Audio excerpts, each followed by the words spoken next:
Hello, good evening, and welcome to Football Nutmeg. My name is Omar, and with me on the show today is Khalid and Roland. Good evening, guys, and welcome to Nutmeg, the weekend wrap up of this week 27 of the English Premier League and week 23 of week 25 of the La Liga and week 26 as well of the Italian Serie A. So, guys, how was the weekend? Hello, guys. Well, my weekend was okay. Can you hear me? I can hear you. Go ahead. Can you? Why would your weekend be Yeah, my, okay? my weekend. No, my weekend was okay, not because of Man United. Because if I want to go by Man United, then it shouldn't be okay. But basically, I think I had a beautiful weekend, stuff like that. A lot of things happened for me this weekend, so it was a good Uh, weekend. But I'm not happy. it, it, I'm not happy that but I'm not happy that I'm couple in with the. what happened today, I'm not. definitely your weekend will be good. Huh? Yeah, of course, I supported Liverpool. But I'm not happy that I'm in the office by this time of the day. I should be in my bed sleeping. That's the reality of things. So, how about you, Khalid? Well, my weekend was pretty eventful. I saw Manchester United fail to defeat a Watford team that defeated them by 4 goals to 1 last year. I also saw, of course, Pierre-Emerick Aubameyang right now scored yet. Oh, really? Oh, that's it. Okay. Barcelona are still playing. Barcelona are still playing Atletico Bilbao now as we speak. Um, and that match is still ongoing. And Barcelona are leading by 1 goal to 0. Um, which I think is decent for them. So, guys, first of all, where do we start from? I just Manchester United or what happened today at Wembley Stadium? So let me see what happened. What happened? Okay, let's start with what happened today. Let's start with what happened. Then we'll go back to Manchester United. I'll prefer OC to be on the show, but hopefully, I think he will join us um, uh, uh, pretty soon. So, Khalid, is it a deserved win for Liverpool in the Carabao Cup finals, or is just shed luck?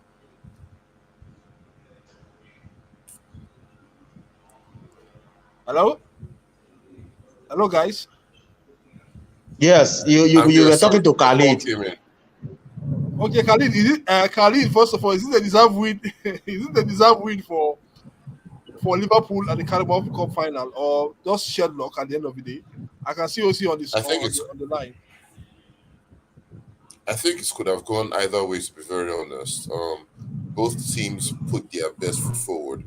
Although I think the biggest thing for me here is, of course, Romelu Lukaku's absence, because there are some who would have argued that maybe Romelu Lukaku would have done a better job against Virgil van Dijk, and Yeah. maybe Liverpool were somewhat fortunate to have Lukaku not start this particular fixture. But I don't know. Liverpool have been in the form of their lives recently. They've been winning.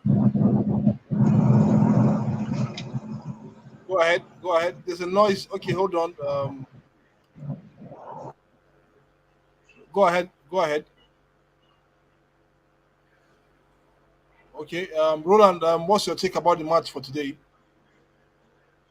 Well, personally, for me, I think both teams were equally or evenly balanced. But the game was balanced in itself, but I rooted for Liverpool to actually get a victory. I supported them, and they didn't disappoint me. However, it was a penalty shootout because I remember vividly well last season when United were playing against a certain club known as Villarreal in the penalty shootout, and I think it was the same scoreline, like 11-12 or 10-11.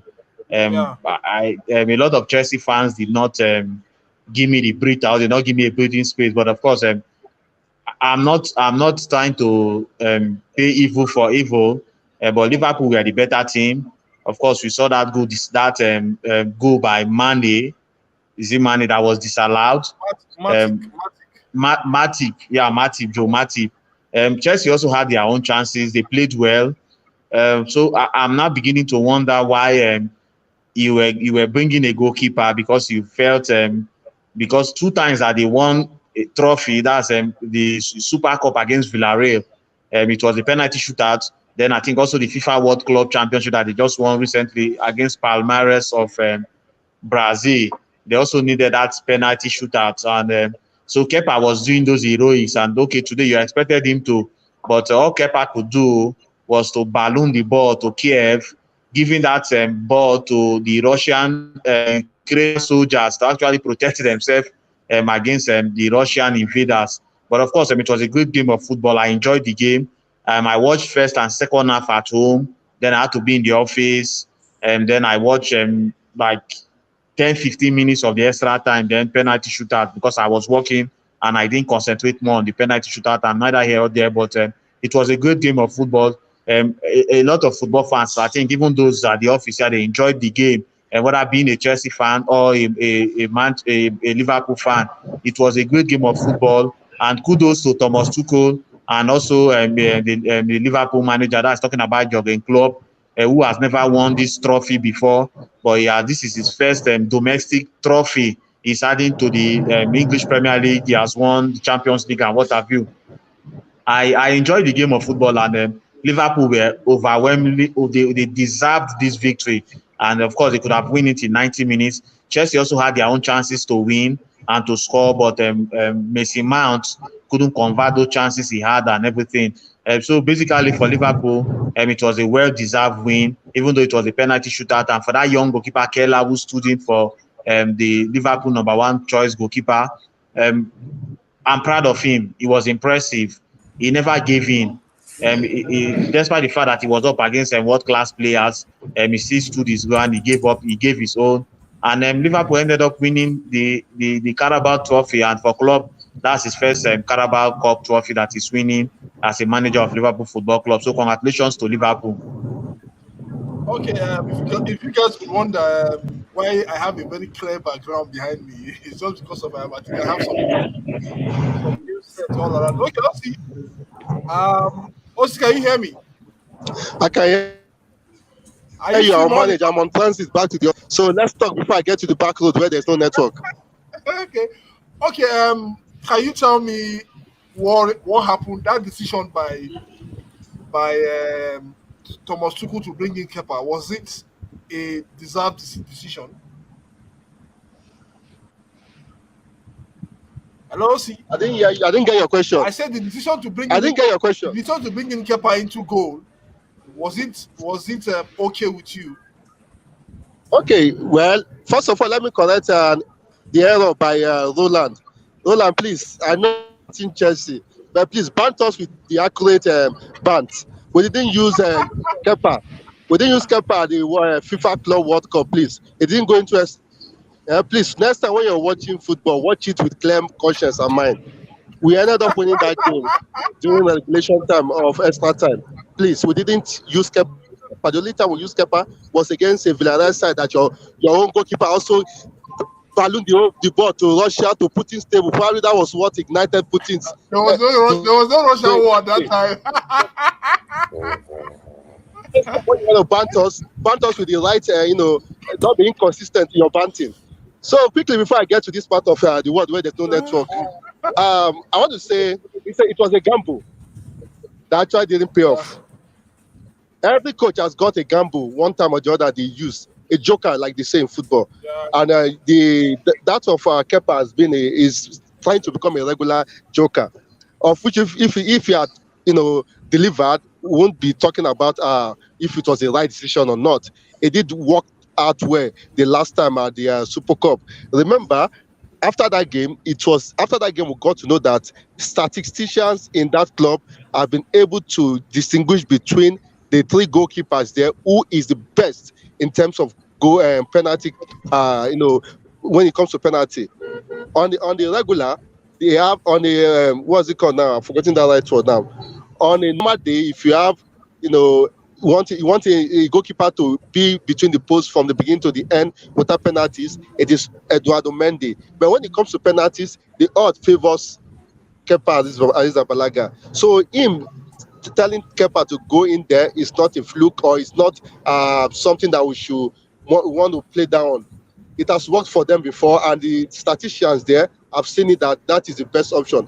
But some days you win, some days you lose, and that was what happened. If you had probably not ballooned his ball like he did, if you had, or maybe that of Konate, if you had dealt with it very well, we won't be here trying to look at it from the other angle.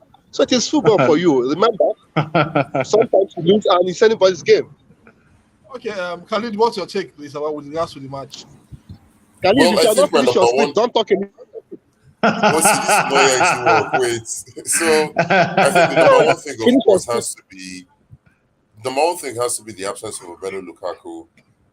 I remember when Chelsea signed Romelu Lukaku, I told Chelsea fans that it's only normal for fans of a club to be optimistic whenever their club signs a new player, regardless of the history that player has. Romelu Lukaku was in Manchester United for 2 seasons, and I recall how terrible he was for Manchester United.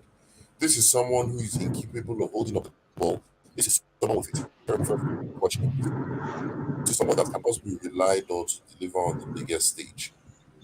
In spite of that, Chelsea, convinced that Romelu Lukaku had turned a new leaf because of the success he enjoyed in Italy, decided to spend a huge amount of money to get him back.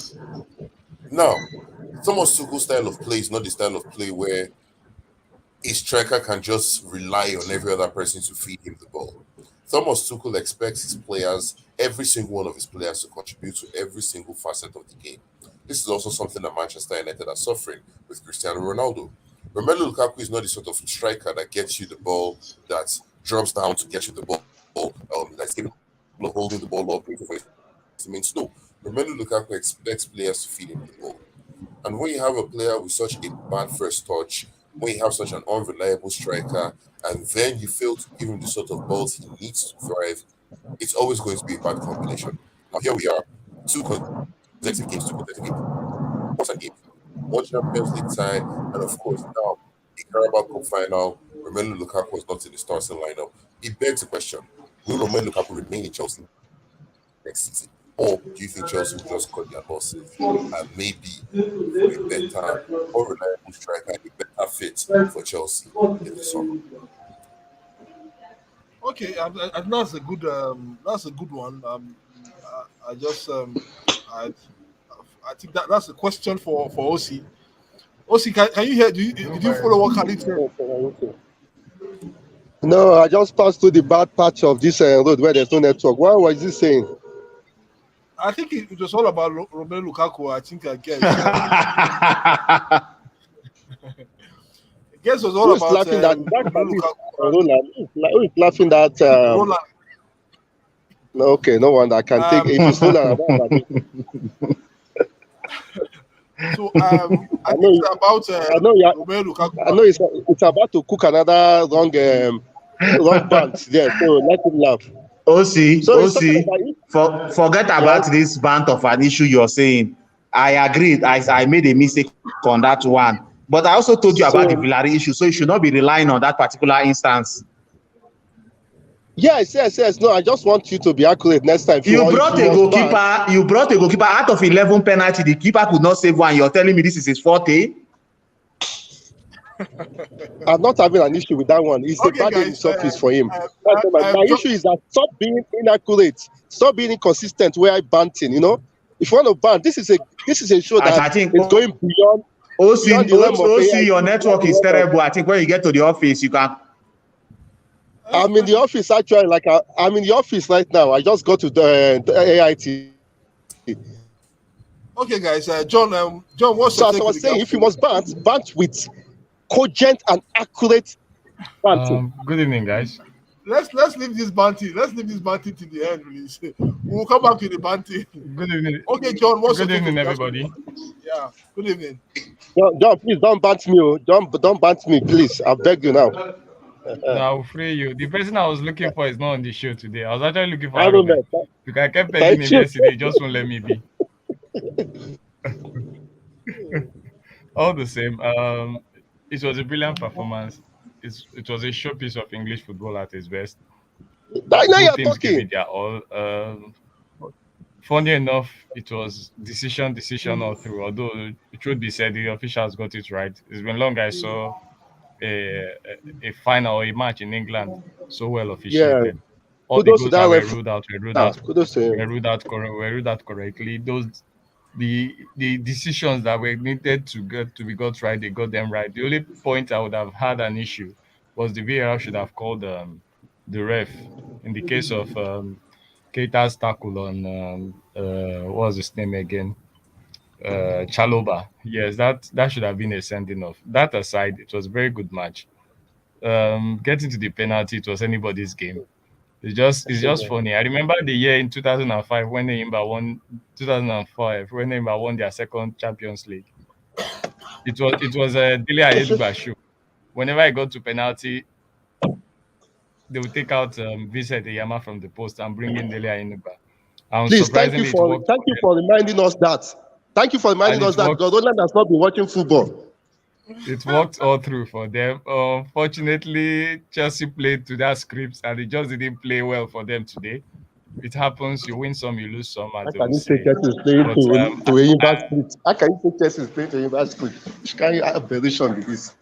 and another, I just hope this doesn't turn to be the anti-spiral, the anti-drop for Chelsea, because normally when you've gotten to that top and you then lose a final, it casts some doubts into the players. But I believe if they should get themselves well, it's just a blip in the spans. They are still in 3 more trophies to win this season, or let's say 2, because they can effectively count themselves out of the league. But they still have the FA Cup and the Champions League to play for. They should count their losses and continue. Okay, I'll have my take at the end, but I just want everybody to go around Okay, moving on. Osi, can you hear me, Osi? I don't think Osi can hear me. Roland, can you hear me? Osi, can you hear me? Roland, when they talk to you. Yeah, I can hear you. Roland, just okay, they Okay. talk to you. Okay, Osi, Khalid made a valid point with regards to Romelu Lukaku.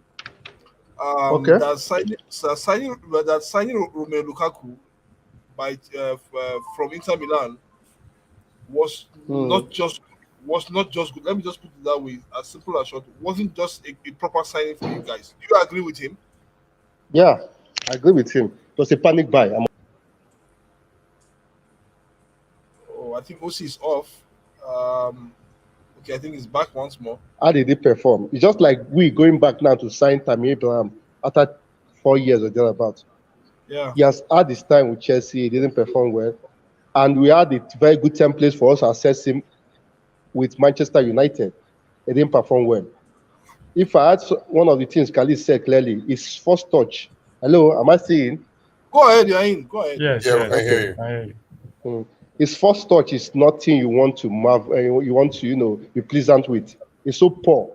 It's so poor. And again, one of the best thing, a complete striker, a complete number 9 is how take-ons, how good your take-ons are. Can you face your marker and do away with your marker and you score? That is one of the good things that worked for Ronaldo de Lima as a good number 9. Once he holds that ball, his body, his leg overs, the way he swipes his body, boom, you're out of the way, and he's behind you, and he's one-on-one with the goalkeeper. Lukaku is so poor. If you come one-on-one with Lukaku, as if there will be this loss of concentration, and he will lose the ball, and he will just disappear completely. He's very poor with take-ons. He's very poor with his footwork. Any number 9, any complete number 9 that is poor footwork wise, you can't go far in the game. I still wonder. People keep saying, people keep saying Chelsea has not been able to play to suit him. That is probably feeding him ball. I want to agree also with that. But once you are lacking the confidence, because we should not forget, psychologically, he's being drained in that club. Even we've forgotten that of Timo Werner. That is a test case. Werner is drained already. Even when he was going to take that penalty today, if you watch out, he was lacking in confidence, devoid of confidence. That is the same part Lukaku is. That is the same part Lukaku is playing right now. He needs a psychologist to boost his morale. But I'm not sure Chelsea will give him that space. Chelsea will still have to go to the market in the transfer window to look for a good number 9. a good number 9 in the mode of Sergio Aguero. That is a perfect number 9. That's the player that once he has the ball, you have confidence as a fan, you have confidence as a football player, you have confidence as a coach that this guy is going to do something. In 10 opportunities you give to Sergio Aguero, he will deliver at least 6. If you give him 10 chances, he will deliver like 6. And the rest 4 will be probably shot on target. But you hardly find that with Romelu Lukaku. Even one of the ball, he passed to, what's his name?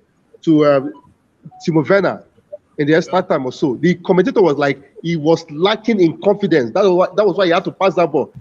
On a good day, if he was the type of finisher we expect him to be, he should blast that ball before in the front of that keeper, and let's see where it will take it. The ball will end up with. But because he's lacking in confidence, that alone is a big issue for the club. It's a big issue for him, and Chelsea will continue to lack and suffer. Forget about the 2 walls in that Liverpool side. Talking about Virgil van Dijk and the other guy, the Cameroonian. Yeah, Matip. Matip. And not forgetting Fabio too. Yeah, not forgetting Fabio too. Those guys that their body build won't allow Kai Havertz do much more than he did today. Yeah, they are big players. So. Those guys are big. I saw the way in the first half when I managed to watch the first half because I was working. I saw the way Virgil van Dijk. If you see the way, like we say in local palace, pack Timo Werner, Kai Havertz, and this other guy, Mr. Mount, they were no match. Those guys are no match for him. And the Lukaku that we think has that body built, is lazy. He has no skills. I'm sorry to say this. Is there anyone like skillless? The guy is not. He has no skills as it stands. But they keep saying you've not been able to play a pattern that will suit him. But I don't know the pattern that will suit Lukaku in Chelsea right now. Except he goes back to Inter and went for what is that? Is it Laturo to help him out? Okay, I looked at Dusan Vlahovic in his first match. Dusan Vlahovic, or you mean? Yeah, I looked at. I just want to make what a typical striker is, and I look at Dusan Vlahovic. I look at his hold-up play as a striker. I look at the way he runs behind the striker, and I think it's also a typical example of what you need for a striker. He's just 22, if I'm not mistaken, in terms of age. And when you look at the way he plays for the Juventus side currently now, my God, I think you admire him as a striker. I think for me, it should be that model you need for a striker that can play up front alone, that can hold up play for other players to come in. As it stands now, I think if he continue like this, he will be a force to reckon with in European football. And for Lukaku, that has been in the business of striking, he has played for Chelsea in his first things, played for Everton, from there moved to Manchester United, then moved to Inter because he wasn't really happy with the way he was playing with Manchester United, and came back to England again. I just think that English football is not meant for Lukaku. Honestly. Yes, it's not meant for Lukaku, and he needs to think about the so-called transfer, that high-stake transfer tag that's on top of him, and move somewhere where he will enjoy his football. I don't know. That's my take about Lukaku. And with regards to the match that was played, I think it's a brilliant spectacle for English football. All of us watched the match. For most of us that watched the match for 120 minutes, for me it was a brilliant thing. At the time, Chelsea were playing well. At the time, Liverpool were playing well. I think both teams were really cautious at a certain time. At the same time, they expanded the match, and everything was open. So, with regards to, if you tell me who came out the top, I think both teams came out the top. But penalty decided how far the match. And I was also suspicious that Kepa at the end would lose that penalty because all Chelsea's hope were at that particular time were on Kepa to deliver the goods. And he couldn't just. And this is the same Kepa, of course, that cost Chelsea the Carabao Cup in 2019. Exactly, like he against Manchester City. Like the guy is jinxed. Yeah. So that was what I was thinking about too. It's jinxed when it comes to that. I just think that it has to happen in that way. and it's a good script for football, and a good script for the Carabao Cup as well. We once remember what happened in the 2021-2022 Carabao Cup final between Chelsea and Liverpool. That a certain Kepa Balaga came in after saving them for three consecutive rounds in that competition. Then Yeah. finally letting his team lose the match. Okay, guys. We are going into the weekend wrap up. This is still the weekend wrap up on Football Nutmeg. For those watching us, please kindly subscribe to our channel. And I still have the guys on the show. Okay, let's talk about the controversy at Everton yesterday. Guys, do you think? I'll ask you, Khalid, and John. You can answer as well. Do you guys think that the handball, the Rodri's handball yesterday should be a penalty? I don't know what's your take, Khalid. Having a penalty, the excuse that the VAR officials gave after the match was a very irresponsible one, as far as I'm concerned. Because according to them, they uploaded a picture of the red part of an arm. The red part is supposed to be the part of the arm that once the ball touches it is an automatic penalty. And they said Yeah. that they could not see clearly from that particular Ha! angle of That's so Rodri's annoying. of the ball touching Rodri's arm that it had touched that part of his arm. But every other person could see that. It was obvious to every other person.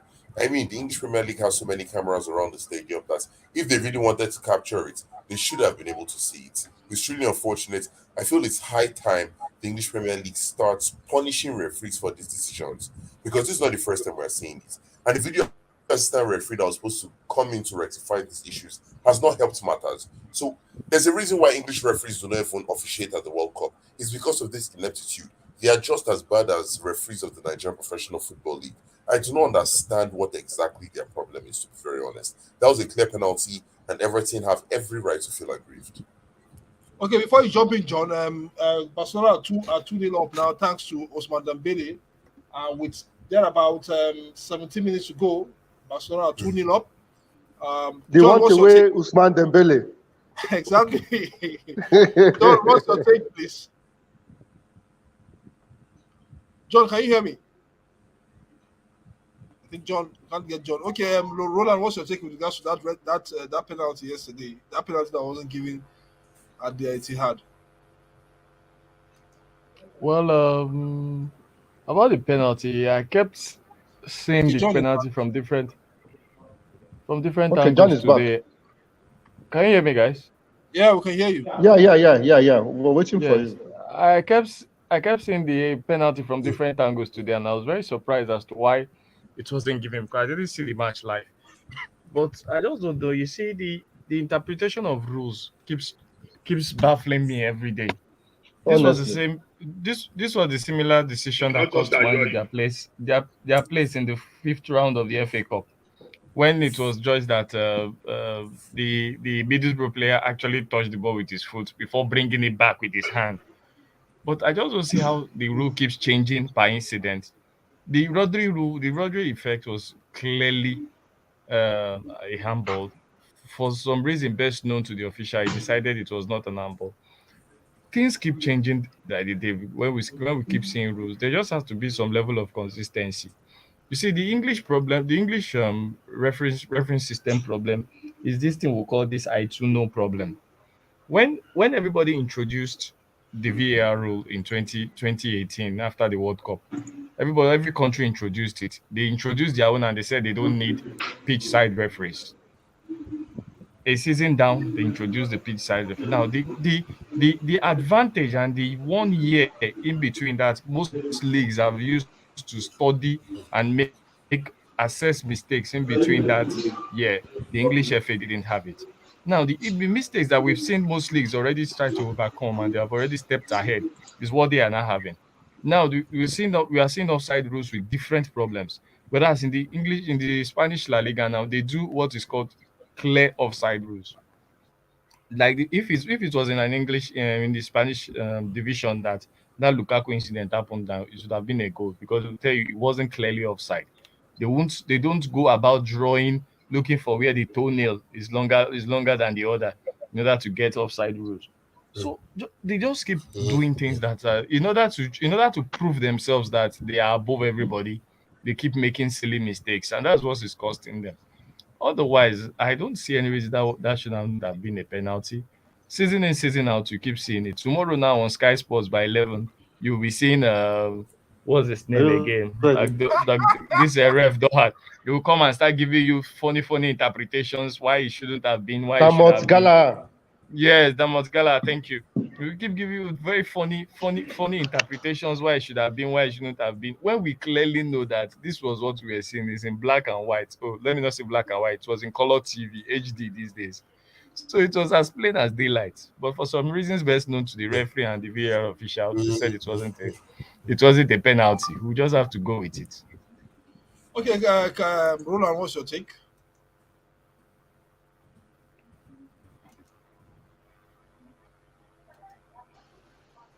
Go ahead, According Roland. to the English Premier League, and they said that the VAR team didn't think it was a conclusive evidence that the ball hits Rodri more in the red area. That's English they are speaking. That in the more area than the green arm. So after the match, Pep Guardiola was actually asked. So he was not talking about Richarlison, that due to Richarlison position, so it should be more of like of an offside than that the ball actually hitting the arms of Rodri. Then also Foden said he didn't even see it clearly. That when he was thinking it was a penalty, that his heart was in his mouth. That's talking about Phil Foden. I think also Frank Lampard was furious. He was even saying he has a 3-year-old baby that when he goes home, she's going to tell him that that was a hand, but that was a penalty. I think a lot of us saw this thing that it was a penalty, but I don't know how the English FA and how the referee association, how they come up with their own rules, to maybe to suit a particular team or something. Thank God this didn't happen to Manchester United. They would have said, oh, na Man United pattern and na Man United way. But for neutrals and a lot of us, I think it was a clear penalty. Even Rodri said, where that thing happened to, there was this, like, maybe should I say fear or something in him, that boy. But, it was a mistake. It could have gone anywhere and everything. But I think we can always complain and say about these things if only they would listen to us and a lot of persons that were against that decision yesterday at Goodison Park. It was a penalty. Everton should have brought in a penalty. Probably they would have scored or they would have missed it. Then we'll say, okay, they got their penalty and they couldn't score and everything. But I think it was a clear penalty. A lot of fans, a lot of persons are complaining all over social media yesterday.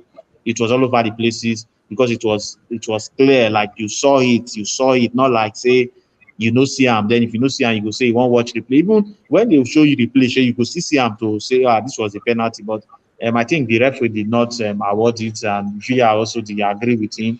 So I think we'll just accept it that it wasn't given. We cannot change it, but of a truth, that was a penalty that could have gone the way of the Toffees, but it didn't go their way. Okay, guys. For me, my final take was that it's a penalty and it's a penalty. We can't just shy away from it.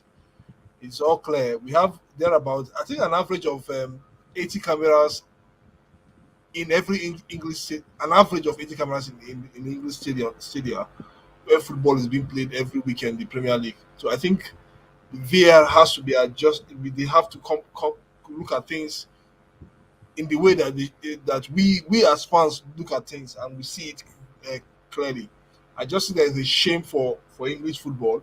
They'll come up with an excuse definitely, but that's where we are in English football, and we have to really have to live with what we have. Okay, guys, moving forward.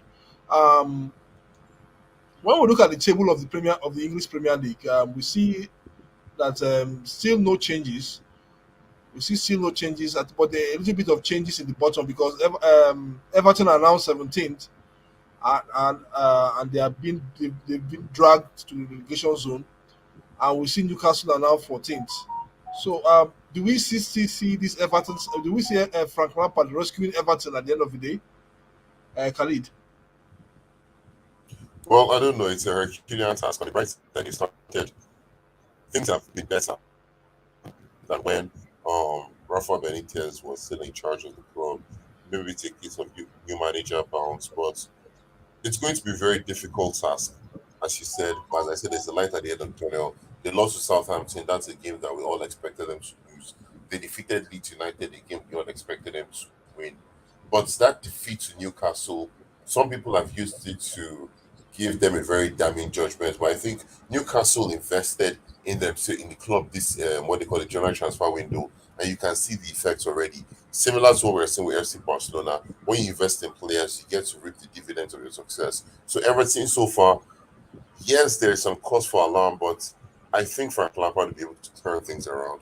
They are not going to do worse than the teams than 18th, 19th, or 20th on the log. So yes, I think Frank Lampard can do the job. Okay. OC, do you see them surviving the the relegation this season?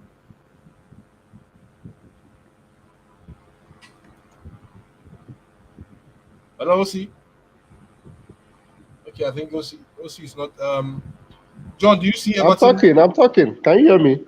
Okay, go ahead. Do you see Yeah. them surviving Everton surviving the relegation this season? Yeah, I see them surviving. I see them. Everton is not going down. They will. Okay, just to remind you guys, Liverpool, Chelsea, Man United, Arsenal, Spurs, and Everton are the only English side that have not been relegated since the inception of the English Premier League in 1991. So if Everton gets relegated, they will join those other teams that have been relegated from the Premier League. I just think that for Everton, for Everton, they have to be very careful. At this moment in time, they should not be complacent. What's your take, John? Definitely. If you remember the other day that you asked me about the teams I thought would go down, I did mention Everton for you. I Yeah, said if Everton is not careful, they'll be dragged into muddy waters. yeah, Not because of the team is good, but because I said the relegation fight. We've seen it. We've seen what I was saying now with Hodgson. Hodgson has been able to get 4 points where he shouldn't have gotten any. He yeah. went away. He was able to win. He came to Old Trafford where everybody was expecting a mauling, and he was able to get a victory. He was able to get a point. Now they are getting out of the relegation, and that is what everybody wants to see. See, there is something about glamour managers and actually managers who are great, who actually know how to just grind it and save teams. Lampard is not used to this. For him, it's always been about, oh, we are playing at the top, we are playing, let's go and oppress teams. That is what we also always come out to try and do. We saw the same problem with Marcelo Bielsa. At a point, everybody kept saying, Uncle, this your team is not good defensively. You have to change your structure. But my uncle doesn't know how to do that. He only knows how to play the football. He knows how to come out and win matches. He doesn't know how to say, okay, let's go up and close shop. And today it has cost him his job. I'm looking at a scenario where, okay, let's look at the buys that Everton actually did. They went in, they got in very creative midfielders, they got in very good players. But the problem that they had at the back, they were unable to sort. And we all know the problem Lampard had when he was at Chelsea. As good as his team was then, his problem was defense. This same defense that Tuchel has come in and has made into a masterpiece of defense. So it's all about, for me, those who actually know how to grind, who actually know how to fight for the relegation, and those who don't. If Lampard is not careful, he might even be dragged in further. Either way, I would expect Everton to be a team too big enough not to say they are relegated, but I wouldn't be surprised if they are. Thank you. Okay, Roland, do you see Everton being relegated? Hello, Roland. Can you hear me? I can hear you. Go ahead. Yes. Well, personally, I don't think Everton will be relegated from the English Premier League. Of course, they've had a bad, they've been poor, and they've had a bad. Their season has been terrible. From Ancelotti leaving them to join Real Madrid, Then, of course, Rafael Benitez, highly experienced at the English Premier League level, with Liverpool, Newcastle, and then he came to Everton. And it wasn't working out for him, and he was shown the way out. And of course, Frank Lampard came in, I think, a little Premier League experience with Chelsea, and because he used to coach Derby County in the Championship then he came to Chelsea, his former club, and of course, it also didn't work out well for him. Then he is in Everton. I think they have some decent players in that team, but they've always lacked this consistency because there was a time they went like maybe 10, 12 matches, they couldn't even win one. And that's talking about this 13, season. 13, just one win in 13 under One win Benitez. in 13, yeah. So it was really a poor run of form for them. But you look at that squad, they have some good players. Like I said, that Richarlison is a fine footballer. That on a day, if he even goes to a bigger club or a better club, you see the stuff he's made of. Then of course you also have the England number one goalkeeper in that team. So that team looks a little bit okay, but I don't know what the issue is. But I want to believe their focus now should be how to survive the drop, because of course you can't qualify for even the Europa League, you can't qualify for the Conference League, you can't win the league, and so you have to stay put. Like you have to remain. If at the end of the day Everton ends up finishing maybe 14th, 12th, 11th, they Yeah. can always build from next season. But the team has been really poor. But if Everton, if he's talking about relegation, I don't think they'll be relegated. But although they have some pretty tough matches, so I want to believe they should be getting results. There are matches you expect them to get results that they've not been getting those results. I think after losing to Manchester City, their next Premier League game will not be against Tottenham Hotspur. That looks neither here or there, but of course Tottenham won their last match, the match that actually put the nail in the coffin of the Leeds manager. That's talking about Bielsa. So for them, they have a game against Spurs. From Spurs, they are facing Wolverhampton Wanderers. Then again, they will still play Newcastle United that they just played recently. That's their second leg. So they are on the 3rd of March. That's talking about on Thursday. They have an FA Cup tie against Boreham Wood. So that's a game you actually expect them to win. After then they are facing Spurs. So the Premier League cannot get any easier. You know, when most teams that looks like they want to be relegated, or they are struggling, or they are not informed, and that is when you start facing tougher opponents, tougher matches. You will not be looking at that. The Premier League, they plan you when they did these features, all these draws, because you're struggling. So almost every match now looks like a daunting task for you. But I want to believe the game between Spurs, Wolverhampton Wanderers, Newcastle United, and Watford, they should fight very hard. If they are able to get like 5 or 6 points from it, I think it's not a bad one for them. If they get the 12 points, huge bonus, but I doubt if they'll get 12 points from those 4 matches. But if they get 6 points, if they get 5 points, I think it should be relatively okay for them. Okay. That's a good assessment of where Everton is at the moment. Um, I just think that they should be able to crawl out of that. Okay, let's move on. Now this is time for banter again. I'm making something exciting. Yesterday we saw what happened at Old Trafford. United were expected to beat Watford, uh, at least by a lone goal or by 2 goals or there. They were expected to win that match by all means, so as to give them that cushion it off. And now they blew it off. Khalid, can you describe that? Khalid, can you help me describe that match in the new shade for me and United's performance, please? Philip, give me a minute, please. Okay, I'll give you a minute. Osi, what's your take with regards to that match yesterday? Which one? Man, you. Okay, Philip, I'm back. I'm back. I'm Okay, back. okay, Khalid is back. So Khalid, why you no get light, Khalid? I have lights. So when Okay, Bradley just hold joined on, Manchester United, just hold on, please. It's 3-0 Barcelona, 3-0. Goal scored by let me just check quickly. Okay, go ahead, Khalid, please. I'll get the score of that goal. so When Manchester United appointed Rangnick as their manager, I was quite optimistic about Manchester United's chances. I heard stories about him, how he helped tutor and raise the likes of Thomas Tuchel, the likes of Jurgen Klopp, and of course Ralph Hasenhuttl of Southampton. But after 3 games or so, Yeah. I couldn't help but see the similarities between Rangnick and another old Manchester United manager who came in waxing lyrical about tactics.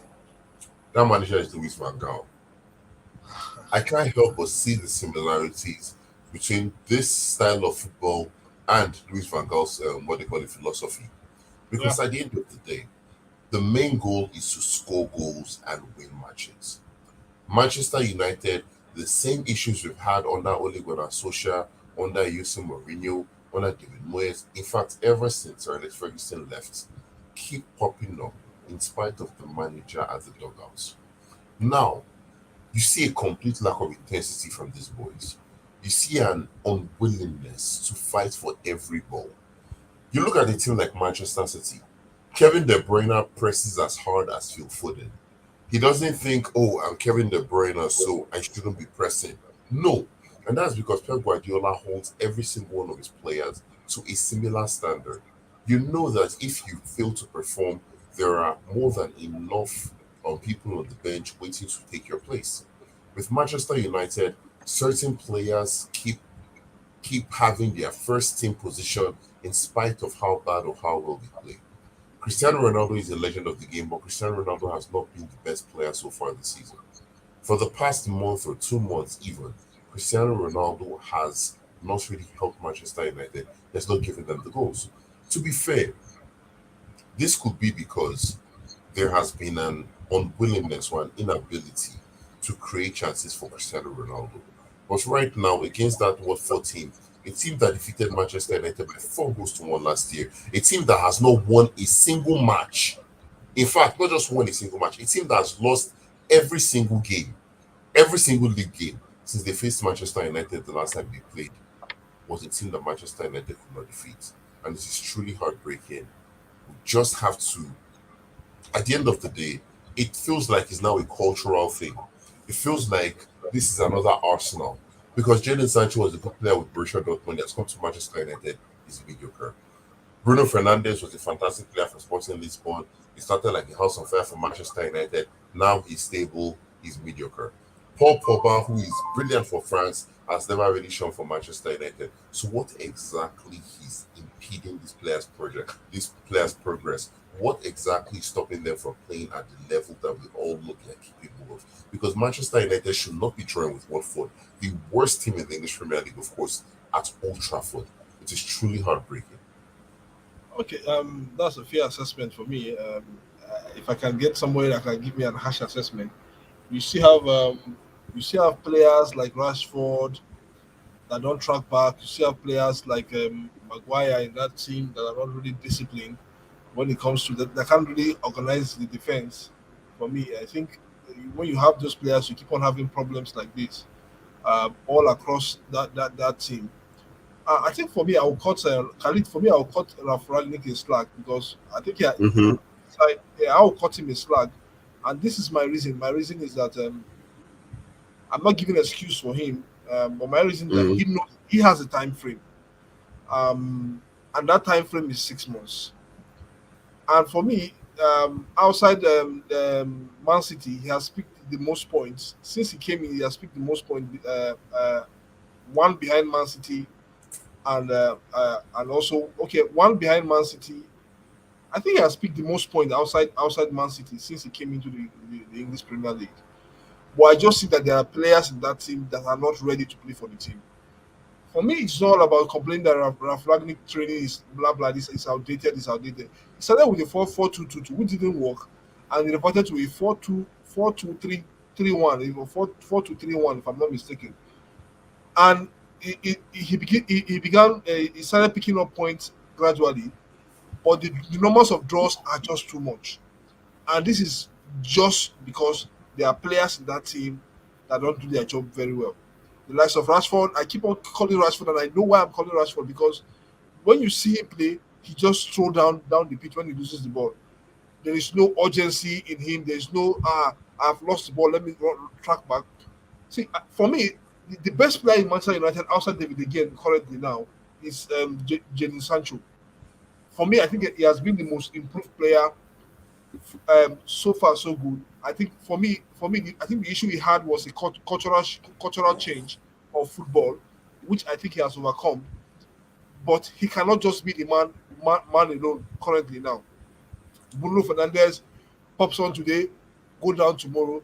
The inconsistency is just too much all across the board. We need players that are the same wavelength and and can play the way the manager wants. At the moment, United can't just get those players because you still have some of the bad eggs in that team that need to be taken care of. Possibly not this season, but hopefully next season. So some players need to go. Um, Also, I know you're not United fans, but what's your assessment of the current state of United before I move to Roland and John? Just a lack of cooperation in that team, like what Kelly was trying to emphasize. Too many big boys and too many individual play. I didn't watch the match, but I was able to follow up on some reports about the game, and I saw somewhere where I read actually that Ronaldo is not happy with Bruno Fernandez. Huh? Go ahead. Ronaldo is not happy with Bruno Fernandez for not passing him the ball that would have made a difference in that game. There was a very obvious goal scoring opportunity that if Bruno Fernandez had passed the ball to Ronaldo, it would have been just Ronaldo and what's the name of that goalkeeper again for Watford? It would have Um, been just the both of Former them. Manchester United goalkeeper, what's his name? Ben Yeah, yeah, Foster. yeah. Foster. Yeah, it would have just been the both of them, and we trust Ronaldo to do justice to that ball. So this is for the opting time. This is Ronaldo complaining about him not being given the ball. Almost similar to what is happening to Romelu Lukaku, him not being given the ball by his teammates. So it's something that really needs to be worked on. I feel Ralph Ragnick being like a grandfather in the game. He should be able to.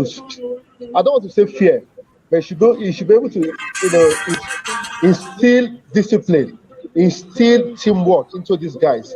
This is a teamwork sport.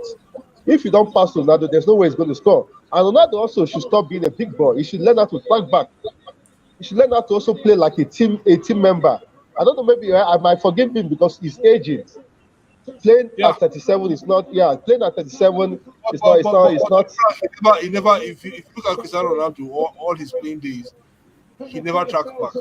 I've Yeah, not seen. he's a big boy. And right Yeah, now, Manchester United doesn't need such type of play. They need cohesion. They need teamwork. They need one each player playing for each other.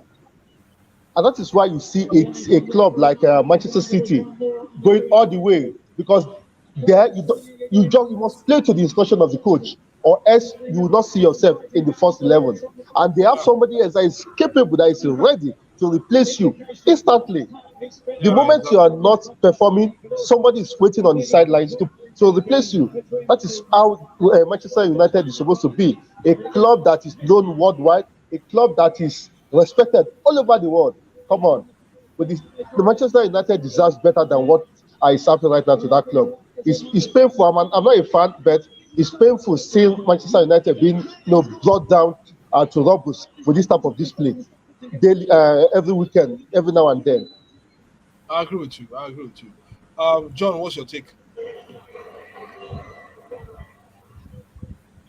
About very poor management. I wouldn't really talk about the club as a whole or managers particularly. I'll talk about the system that has been coming down from the top.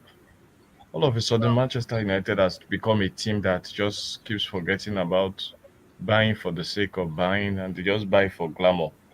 They buy for what image rights you can bring into the team. They buy for the sake of what you can give to them on the spreadsheet, not really what you can do for them on the pitch. If you look at the recent buys of United, it's really been about. There has not been any surprise really. In 2010, when United signed Chicharito ahead of going to the World Cup, I remember asking someone that who is this one that Man United has signed again now? Yet Chicharito came and for the next 6 years it was just incredible for the team. Man United has just gone from nobody to nobody, from nobody to all they just need you to be is to be someone they are sure that whenever you come, you'll be seen in commercials, you'll be seen in different places. The Man United goes out all out for you. They are going out for team players that they know that can keep. As much as we the fans are complaining, I'm very sure and I bet you that those in the boardroom, all they are looking at is the plus and minus of the spreadsheet. Yes, the boys are bringing in the cash. We are having image right. Most people complained about Sancho when he was having the poor start. During that same time, he signed the Chelsea deal, the Pepsi deal. So that has just been the very funny and very little ways we've been having very surprising, will I say surprising things about the team. The team has not really been about. Okay, for like 3 seasons continuously now, everybody has been complaining that United needs a very solid defensive midfielder. But what do we get? Transfer window after transfer window. That is the last thing on anybody's mind. They keep before once it's getting to the end of the season now, you hear them just keep going mentioning players. But once the season ends, I now expect them to act on that. That is when everything goes sour. Next thing you just hear one glamour name will come out of nowhere. Everybody's ruling out United to sign Erling Haaland, but I won't be surprised if they're able to put together a financial package that brings that guy to Old Trafford, because that is what United go for. The next big thing, someone they know can actually come and give them the money that the pitch. You don't necessarily give them the money on the pitch. You give them the money of selling of shares and everything. That is what they go for. It has cost to the team, but unfortunately, we just have to keep bearing with them because we don't have the say as regards that. But it pains me because if you look at the managers, okay, Khalid was talking about when Raf came in and he was expecting a radical kind of football. Yes, a radical kind of football can come from that coach. We saw it. In fact, we are even still seeing it. But the problem is just that it can't work. These players are just they are so difficult to work with.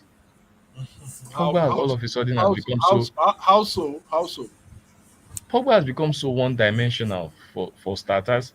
We saw the game against Atletico Madrid. It was just being overrun in the midfield. The game in this leads is the same thing.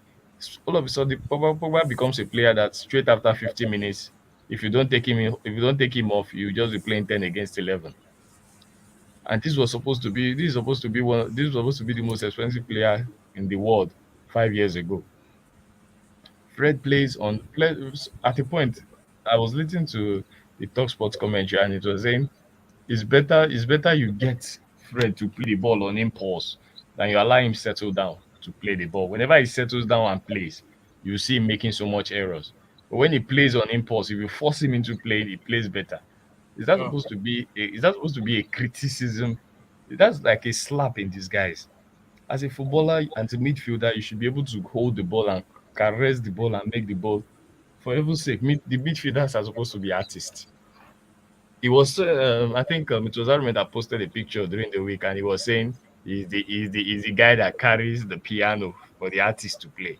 Uncle, he doesn't carry any piano. He's the stool upon which the artist sits on when they are playing the piano. Because that is how bad he is.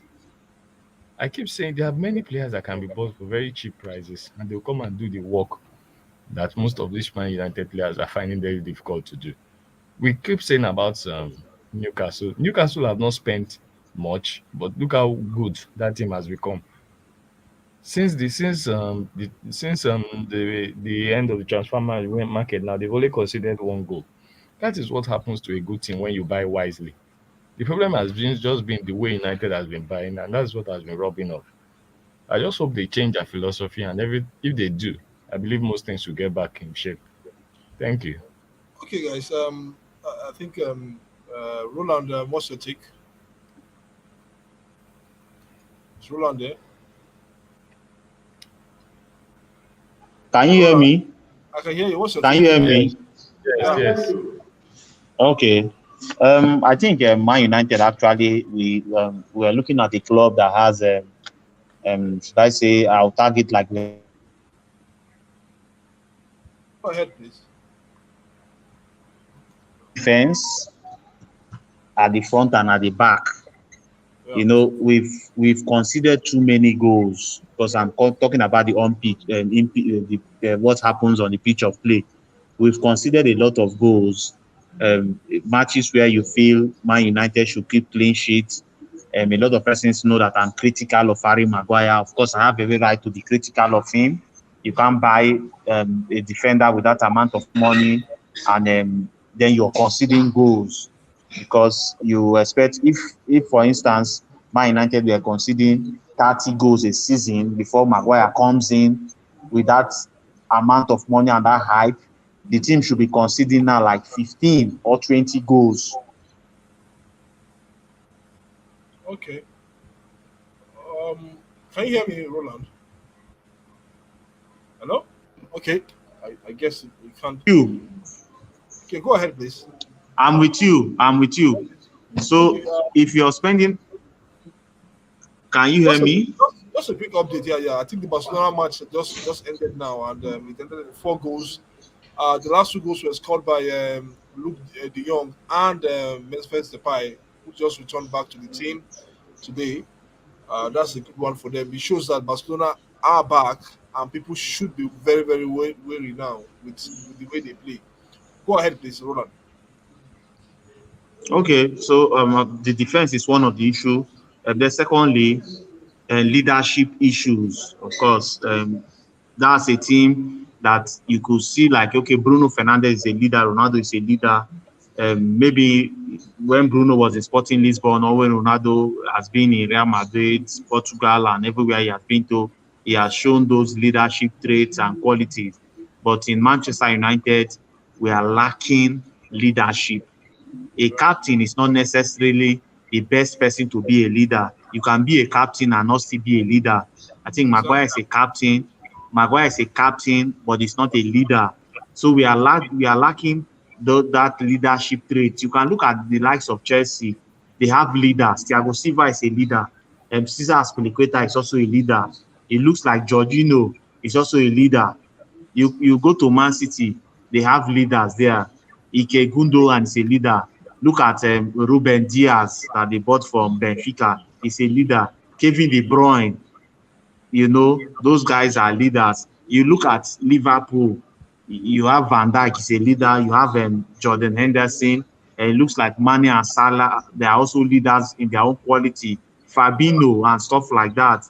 Then you can also look at their goalkeeper. And also Robertson, the Scotland captain. Those are the big teams I'm calling. I'm not going to mention Arsenal because I have my reasons.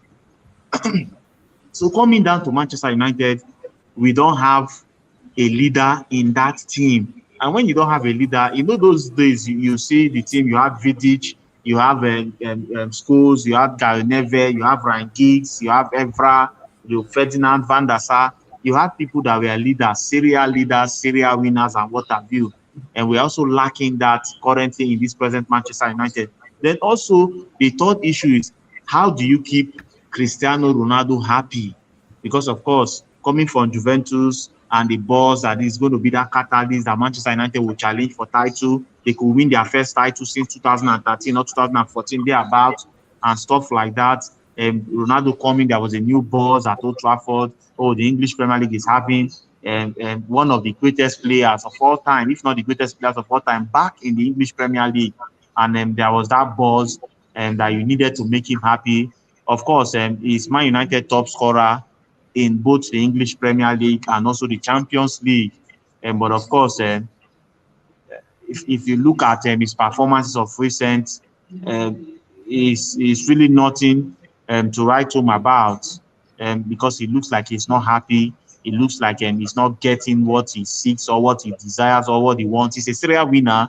Don't get me wrong. He likes winning and he wants to win, but he's not getting what should give Manchester United the ability or what should give Manchester United going forward the needed knowledge or the needed performance to actually win something. So Ronaldo on that aspect is not happy. I've talked about. Then also lastly, I think the off-field structure, we've talked about Manchester United not having, we talk about the board of Manchester United. They are just bothered about making money, and they don't care about if the club is going to win trophy or not. We've seen the number of persons there. Those days you used to have somebody like David Gill. Of course, he worked with Ferguson and United. We are successful. Leaving David Gill, and you're having somebody like Ed Woodward, who for me, I feel he knows little or nothing about um, what could make a team successful, what could make a team win trophies or something. I've always clamored that the sporting director, and then they brought, is this Fletcher? I don't know if his role is a sporting director in Manchester United. Philip, severally, we've talked about the likes of probably Van der Sar, this Ajax team that looks successful. Overmars is one of those persons that has made it to be where it is. Then also doing Van der Sar, then you talk about the coach, and those are people that knows football. Those are people that are crazy, passionate about football. Those are people that love football. Those are people that they have vast knowledge. They know what football entails, not what we are seeing currently. So for me, I feel the off-field structure, we need a director of football that is knowledgeable about football. Look at Man City, for instance. The guy working there with Guardiola, Kiki Turkistan, if I'm pronouncing his name correctly. Then when Barcelona were successful all those years under Pep Guardiola, he was there. Now look at him, he's still with Guardiola in Manchester City.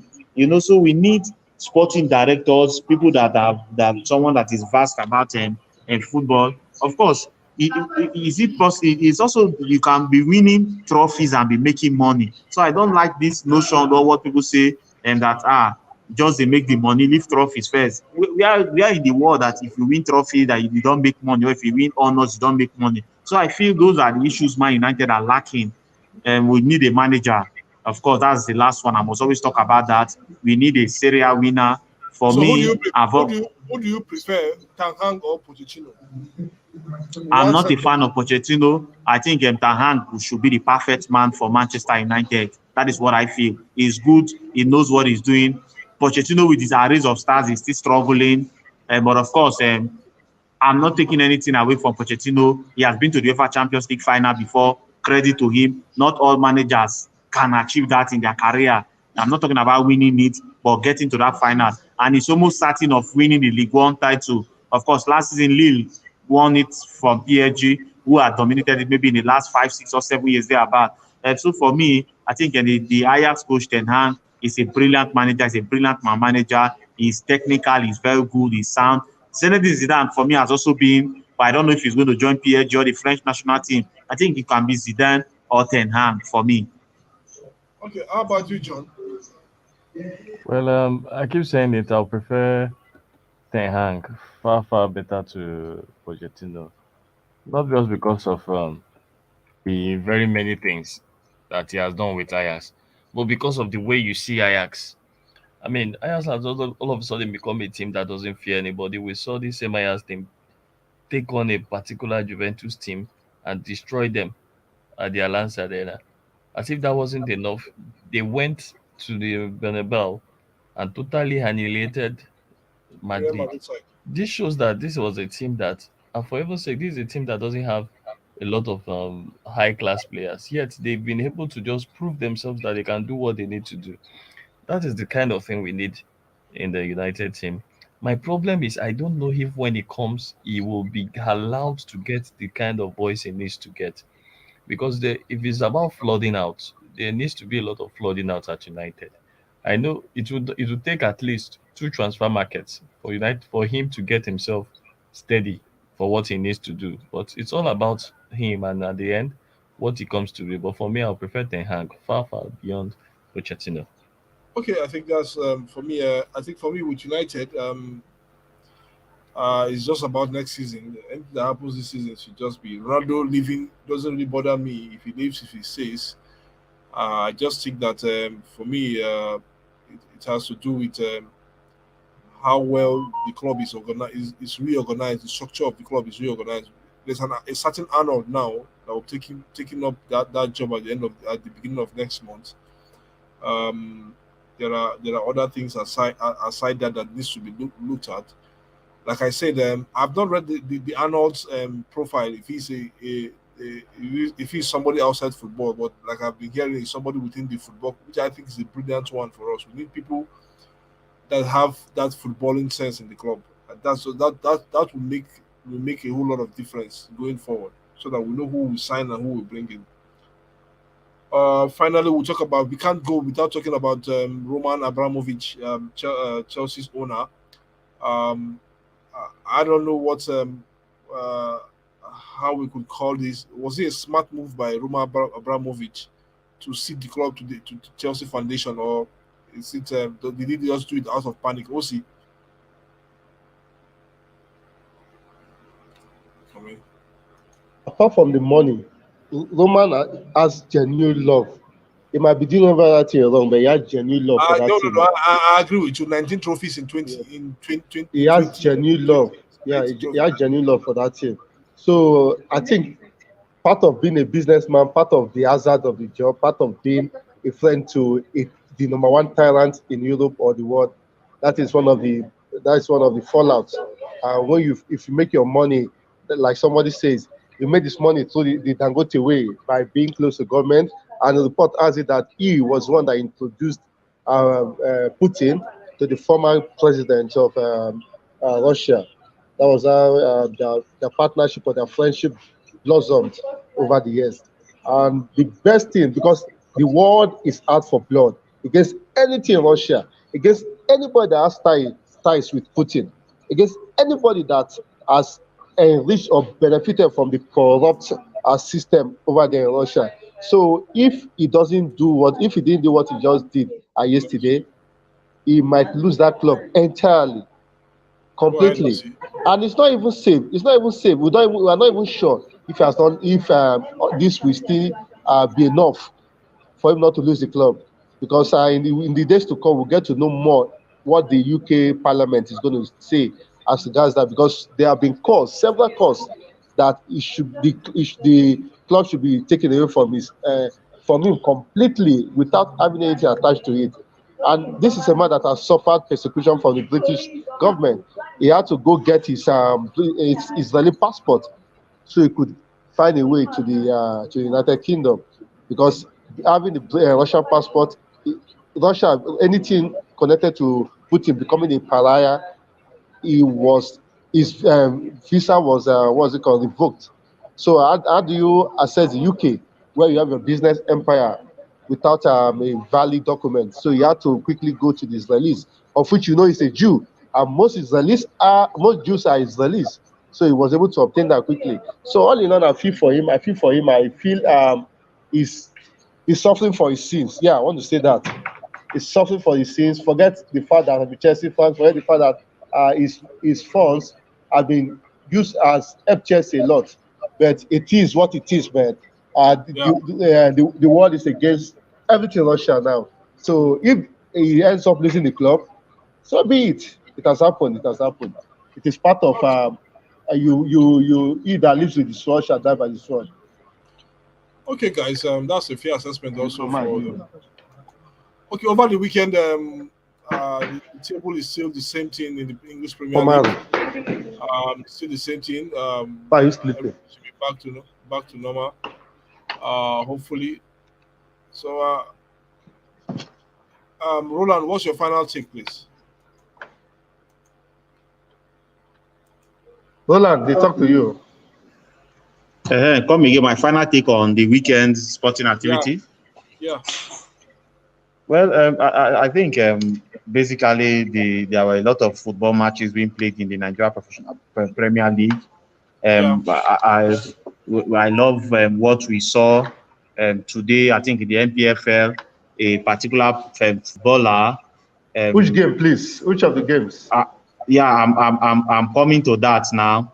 Actually proposed to his girlfriend, and she said yes. And that's talking about the game between Aqua United and Plateau. That's Plateau hosting Aqua United, and a particular player that plays for Plateau United, known as Said Maye. He actually proposed to his sweetheart, Blessing Karimu, and she said yes. before the game started. It's really a beautiful sight, and it's really a beautiful thing to behold that in the NPFL, someone can propose to his girlfriend publicly in the stadium, and she will say yes to him. I think there are a lot of goals scored this weekend, a lot of matches that went down in the NPFL. Of course, Rivers United are still on top of the log. Today, all the four teams at home actually won their matches, including MFN. They won Sunshine Stars, Wiki Torres in Bauchi. There, they won by 1-0 against Gombe. Plateau United hammering the current NPFL champions. That's talking about Aqua United by 3-0. And I think basically the NPFL is living to his billing and to his standard. So for me, that was actually one of the beautiful moments I enjoyed this weekend. I'm not a fan of Rafael Nadal. You know, I'm a Djokovic stan, but of course, Nadal actually winning another trophy this weekend. It shows how good. It's needed to see how he brushed aside than a Medvedev.